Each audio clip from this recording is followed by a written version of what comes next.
આજ રોજ શાળા કન્યા કેળવણી શાળા પ્રવેશોત્સવ માટે ટાંકી ભૈયા ગામમાં અમે હાજર રહ્યા છીએ.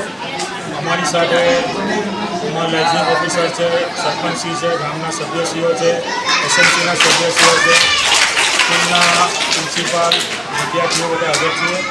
આમાં આ નરેન્દ્ર મોદી સાહેબનો યશસ્વી વડાપ્રધાન સાહેબનો 21 વર્ષથી ચાલતો પ્રોગ્રામ છે. જેમાં દર વર્ષે એ બીજું 2 વધતો જતો છે અને આ વર્ષથી 1 થી 6 ધોરણ માટે હતો.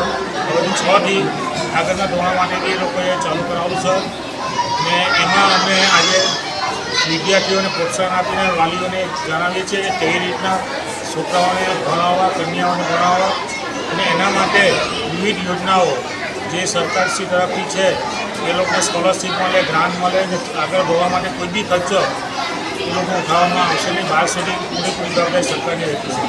એના માટે અમે આજે ટાંકી ભૈયા ગામમાં આજના પ્રોગ્રામમાં હાજર રહીએ છીએ.